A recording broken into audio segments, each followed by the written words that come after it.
আছে এই অভিযোগ বারবারই ঘুরে ফেরে।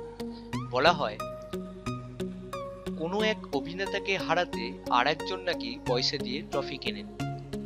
তা নিয়ে বিস্তৃত হাসি মশকরাও হয়, কিন্তু তা যে কতখানি সত্য তা জানিয়ে দিলেন ঋষি কাপুর।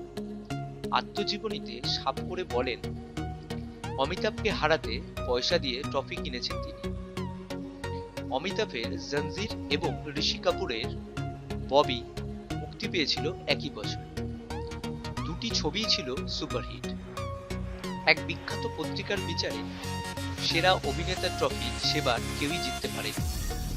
এদিকে অমিতাভের সঙ্গে ঋষির সম্পর্ক মোটেও ভালো ছিল না। কভি কভি ছবির সেটে তারা তেমন কথাবার্তাও বলতেন না।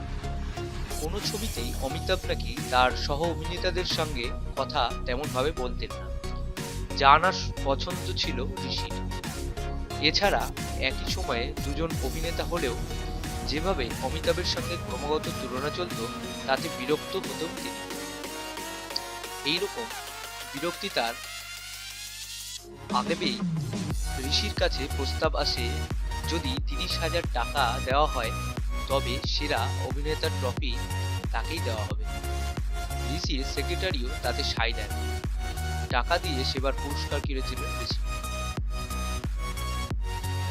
অনেক পরে একথা জানতে পেরেছিল অমিতাভ, তবে নিজে যে ভুল করেছেন তা স্বীকার করেছেন ঋষি। জানিয়েছেন সে সময় মোট 22টি বছর ছিল তার।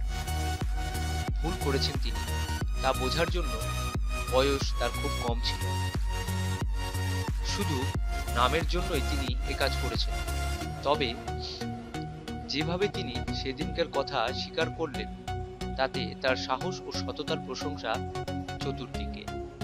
বাবার নারী সম্পর্ক থেকে দাউদের সঙ্গে দেখার জীবনে কোনো কিছুই নিয়ে তার রাগঘাট করেছেন না ঋষি। সাধে কি আর তার বইয়ের নাম খুল্লাম খুল্লা?